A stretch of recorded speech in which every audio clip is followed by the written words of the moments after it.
Voici tout ce que vous ignorez et la véritable histoire cachée. De ce jeune homme qui s'appelle Ibrahim Traoré, il vient du Burkina Faso. Né le 14 mars 1988 dans un village du Burkina Faso qui s'appelle Bondokouyi, il a simplement 35 ans.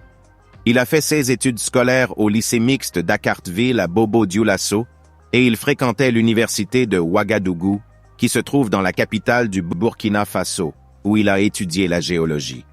Pour ceux qui n'ont aucune idée, la géologie est la science de la Terre, la science qui permet d'étudier les sous-sols, etc. Depuis l'université, il avait des penchants pour le socialisme, l'un des systèmes les plus détestés des Américains. Depuis son jeune âge, il avait déjà fait son choix, le choix de ne plus s'engager avec les pays occidentaux qui font partie du système capitaliste. À l'université de Ouagadougou, il y avait l'association ANB, qui était l'Association nationale des étudiants du Burkina. Ibrahim Traoré était devenu président de l'association. Étant donné qu'il aimait toujours le régime socialiste, il lisait beaucoup pour mieux comprendre comment celui-ci fonctionne. C'est quelqu'un qui s'était investi pleinement dans son parcours académique. Après avoir terminé ses études à l'université, en 2010, il a intégré l'Académie militaire Georges Namoano, AMGN, une école qui forme des officiers au Burkina Faso. Après la formation, il est sorti vice-major et sans tarder, il a obtenu le grade de sous-lieutenant en 2012. Environ 2 ans plus tard, il avait déjà obtenu un autre grade, celui de lieutenant. Ensuite, en 2020, il a grimpé les échelons pour atteindre le grade de capitaine.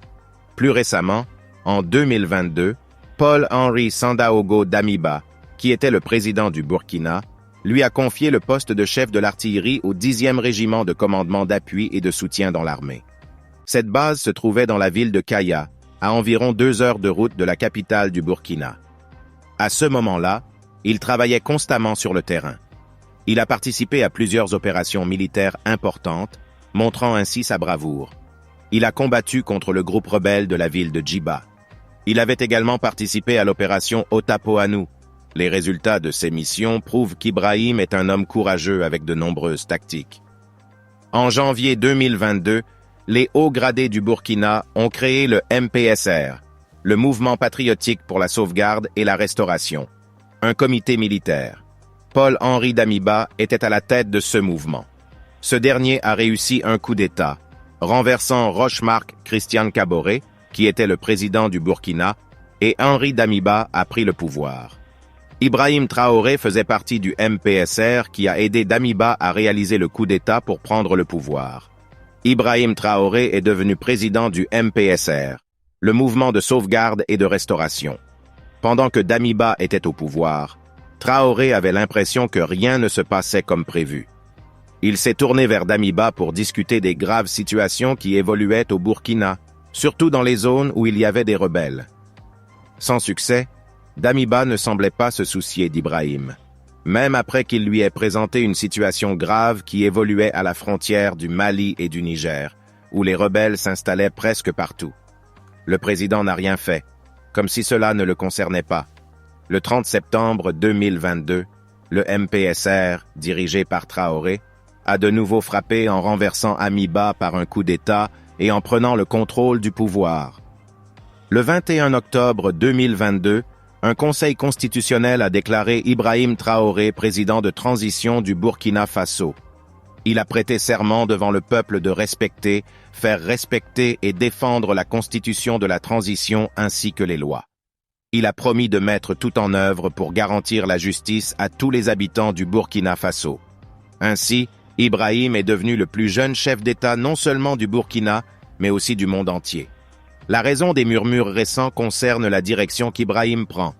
Depuis son plus jeune âge, il détestait le régime capitaliste et ne tolérait pas la manière dont les États-Unis traitaient leurs relations avec certains pays.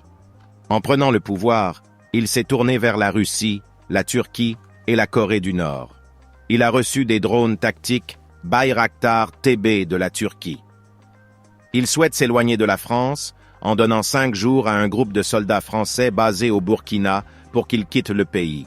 Il a déclaré vouloir établir de nouvelles relations et partenariats pour son pays, car les relations avec la France et les États-Unis n'ont rien apporté de positif. En juillet 2023, Traoré s'est rendu en Russie pour participer au deuxième sommet Russie-Afrique. L'accueil de Poutine a été chaleureux et il a exposé à Poutine les préoccupations et les besoins du Burkina Faso. Les médias ont commencé à parler de lui pour sa maîtrise de la communication et sa bravoure. À son retour de Russie, les rues du Burkina étaient remplies de gens, ravis qu'Ibrahim ait eu le courage de discuter des vrais problèmes et d'annoncer des changements pour le pays qui a souffert pendant de nombreuses années. La particularité de ce qui se passe est que la jeunesse du pays, composée à 70% de la population, soutient Ibrahim et voit en lui un second Thomas Sankara. Maintenant, la grande question est, n'y aura-t-il pas de piège? Car un pays comme la France, en apprenant la fin de toutes les relations avec lui après tout ce temps de profit et de pillage, on ne sait pas vraiment ce qui pourrait arriver. Entre-temps, les choses commencent à tourner. On dirait que le ciel apporte enfin les vrais rayons de soleil à l'Afrique, car ce n'est pas seulement le Burkina qui souhaite tourner le dos à ces pays qui ont à leur tête des leaders de pacotille. Abonnez-vous à la chaîne pour des mises à jour sur le sujet ou si vous aimez ce genre de contenu. Laissez un j'aime pour soutenir le travail et donnez-nous votre avis en commentaire. À très bientôt.